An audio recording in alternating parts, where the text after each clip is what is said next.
با استقبال جشن 35 سالگی استقلال دولتی تاجیکستان در دهه اقجر یک دهات به نام میرعلی محمدعلی ناحیه ایوازی نزد مؤسسه تحصیلات اساسی رقم 49 ساختمان بنای نوی تعلیمی در عرفه انجامیابی قرار دارد. بنای نوی تعلیمی دو آشانه بوده، دارای 10 صنفخانه برای 240 جای نشست در یک بست پیش بینی گردیده است. کارهای ساختمانی در این بنا ماه سپتامبر در میدان صحنه حولی مکتب وسعت تازه پیدا نمودند. طبق نقشه لایحه ساختمانی میدان صحنه حولی بنا سفالک پوش کرده شده، شفط راهروها با نیالهای سوزنبرگ کبرزور کرده می شوند. کارهای ساختمانی در داخل بنا به انجام رسیده. برای صنفخانه ها تجهیزات لازمی میز کرسی و دیگر لوازمات ها دسترس گردیده روزهای نزدیک وصل کرده می شوند.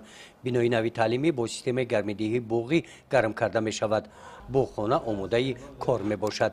بنای نوی تعلیمی در این دهه با دستگیری مقامات اجرایی حاکمیت دولتی ناحیه ایوازی پیشنهاد کرده شده طلبات روز بود. بنای پیشینه مکتب یک آشانه بوده، به صفت تحصیلاتی تا مکتبی و آشخانه من بعد هم آن استفاده کرده می شود.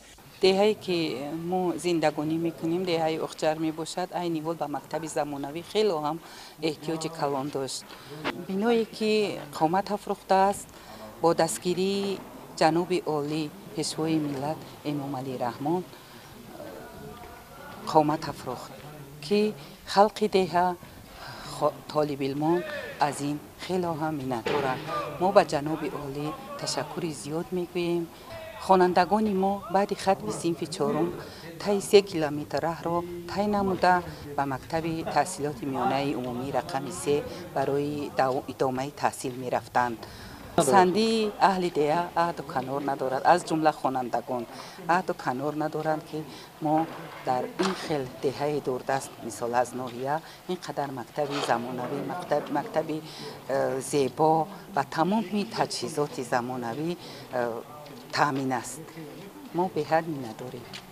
بعد مورد استفاده قرار گرفتن بنای نوی تعلیمی در دهه اقجر مشکلات جای نشست حل خود را پیدا می نماید.